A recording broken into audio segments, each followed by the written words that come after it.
ان الذین آمنوا و عاملوا الصالحات لہم جنت النعیم، یقیناً وہ لوگ جو ایمان لائے اور نیک عمل کیے، ان کے لیے نعمتوں والی جنت ہے۔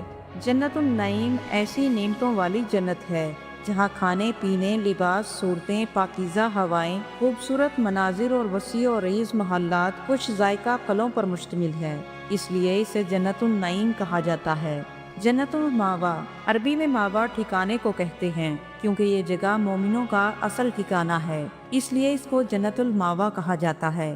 یہ وہ مقام ہے جہاں اللہ تعالیٰ نے اپنے نیک بندوں کو ٹھکانہ دیا جو دنیا میں اللہ کے دین کے وفادار رہے۔ قرآن مجید میں اللہ پاک یوں ارشاد فرماتے ہیں، اندہا جنت الماوا، یعنی سدرۃ المنتہا کے پاس جنت الماوا ہے۔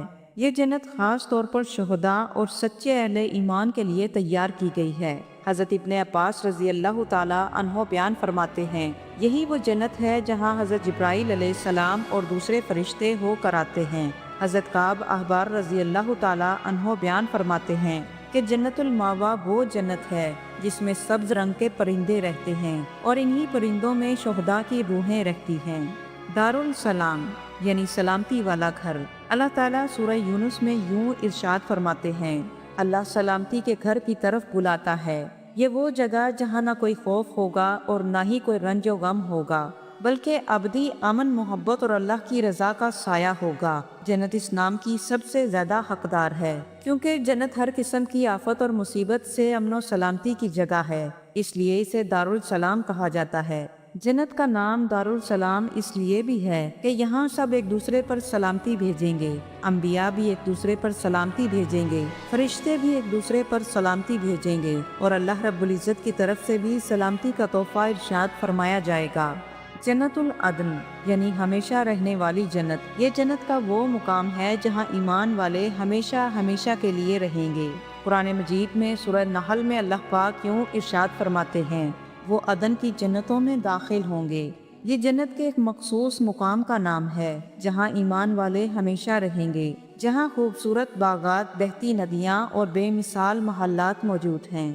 جنت العدن جنت کا ایک نام ہے اور ایک روایت کے مطابق یہ تمام جنتوں کا مجموعی نام ہے اور سب جنتیں جنت العدن ہیں۔ جنت العدن جنت کا درمیانی اور سب سے بلند ترین حصہ ہے۔ یہ جنت تمام جنتوں سے اونچی ہے۔ حضرت سعید بن مسیب رضی اللہ تعالیٰ عنہ فرماتے ہیں کہ جنت العدن وہ جنت ہے جس سے اللہ رب العزت کا عرش سجا ہوا ہے اور یہ درمیانی جنت ہے۔ اس جنت کے حقدار وہ لوگ ہوں گے جو دنیا میں اللہ کے وفادار اور اطاعت گزار اور طاہر و متقی بن کر زندگی بسر کرتے رہے۔ یہ ایک ایسی جنت ہے جہاں نہریں، باغات اور قرب الہی ہوگا۔ یہاں کے درختوں کے تنے سونے کے ہوں گے اور لباس ریشم کا ہوگا۔ یہاں جنتی اپنے خاندانوں کے ساتھ اکٹھے رہیں گے۔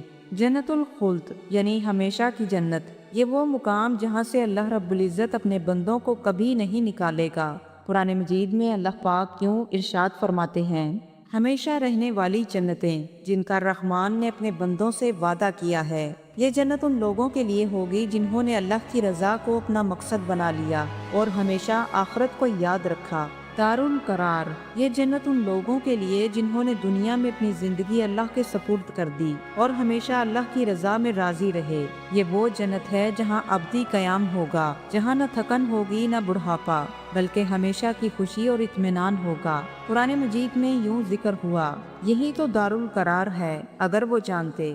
جنت کے ان تمام درجوں کی تقسیم ہمارے اعمال کے مطابق ہوگی۔ ہر شخص نماز، روزہ، صدقہ، حسن اخلاق، صبر، اللہ کے دین کی خدمت، والدین کی خدمت اور دل کی پاکیزگی، یہ سب وہ اعمال ہیں جو انسان کو جنت میں بلند درجات تک پہنچا سکتے ہیں۔ نماز کو اپنے وقت پر پڑھنا اور خشوع و خضوع کے ساتھ ادا کرنا، یہ مومن کو بہت بلند مقام پر لے جاتی ہے۔ اور پھر خاص طور پر حضور صلی اللہ علیہ وآلہ وسلم سے محبت، یہ ایسی کنجی ہے جو جنت کے سب حسین دروازوں کو کھول سکتی ہے۔ لیکن یہ بات یاد رکھیں، درجات صرف عمل پر نہیں بلکہ اخلاص پر بھی منحصر ہیں۔ ایسا نہیں کہ ظاہری اعمال سے ہی ہم سب کچھ حاصل کر لیں گے۔ بلکہ نیک اعمال، عاجزی، تقوی یہ وہ عناصر ہیں جو اعمال کو وزنی اور مقبول بناتے ہیں۔ جنت کے درجات کا ایک اور خوبصورت پہلو یہ ہے کہ جب جنتی جنت میں داخل ہوں گے تو اللہ تعالیٰ ان کے دلوں سے ہر قسم کے بغض، حسد اور کینہ کو نکال دے گا۔ وہاں نہ حسد ہوگا، نہ نفرت ہوگی۔ ہر جنتی اپنے مقام پر خوش اور مطمئن ہوگا، خواہ کسی کا مرتبہ بلند ہو یا کوئی کم درجے والا جنتی ہو، کیونکہ وہاں اصل خوشی اللہ رب العزت کی رضا اور قربت ہوگی۔ تو محترم ناظرین، ہم نے آج جانا کہ جنت کا سفر کتنا عظیم ہے اور اس کی ہر منزل کتنی حسین، مگر یاد رکھیے کہ جنت کے درجات صرف خواب دیکھنے سے نہیں ملتے بلکہ عمل کرنے سے ملتے ہیں۔ ہر دن، ہر لمحہ ایک موقع ہے اپنی آخرت کو سنوارنے کا اور اپنے درجات کو بلند کرنے کا۔ آئیے آج ہی اسی لمحے عہد کرتے ہیں کہ ہم اللہ کے قریب ہونے کی کوشش کریں گے، اپنے اعمال کو خالص بنائیں گے، محبت، عز و انکساری سے زندگی گزاریں گے اور جنت کے لیے تیاری کریں گے، جس کا ایک ایک درجہ ہمارے خوابوں سے کہیں زیادہ بڑھ کر حسین ہے۔ دعا ہے کہ اللہ پاک ہمیں فردوس اعلیٰ میں اعلیٰ مقام عطا فرمائے، آمین۔